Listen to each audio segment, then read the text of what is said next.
Praise the Lord. Good idea versus God's idea. Every day we are faced with decision making. Should I leave this job and change to another job? Should I move to another country? Should I leave the church? Should I do this ministry? Should I feed the poor? Should I send my son to this university or that university? So many decision making. What is it, good idea or God's idea? How do we know God's idea? You see, even David made a mistake. He had this desire, this burden to build God a house. And you know, it's a wonderful spiritual thing. But it wasn't God's idea, it was a good idea. Because God has chosen his son Solomon to build the house and not him. So even though something seems so spiritual, it sounds like good idea. It sounds like God's will. And yet it is not God's will for David to build the house, but it was for Solomon.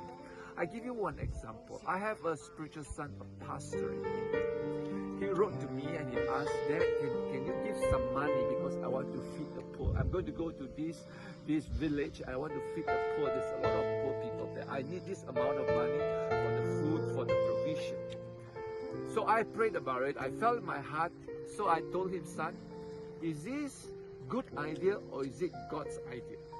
It may sound like a good idea and a God's idea, but if God provides, then you know this is God's idea. This is God's will for you. If the provision doesn't come, if the money doesn't come, it's not God. It sounds like a good idea. Maybe it's from you. So you wait. And if God provides, you go and feed the poor. If God doesn't provide, God never called you. So we got to be so careful, even serving God and doing things. Is it good idea or God idea? Another pastor, a spiritual son, also called me up. He says that I'm struggling to pay the rent of the orphanage. I'm struggling the food for the children. I don't know, for so many years I'm struggling. Now the landlord wants to take back the place. I prayed about it. I said, son, is this orphanage your idea or God's idea? If it's God's idea, the provision will come. The rental payment will be done. Everything will be done. But it's your idea, then maybe it's time for you to give up. Finally, he gave up and passed all the children to another orphanage. So it's very important. We don't do something because it's a good idea. We do it because it's God's idea. So have a great day. Seek God to know the will of God. Don't simply just do something because it's a good idea. God bless you. Have a great day.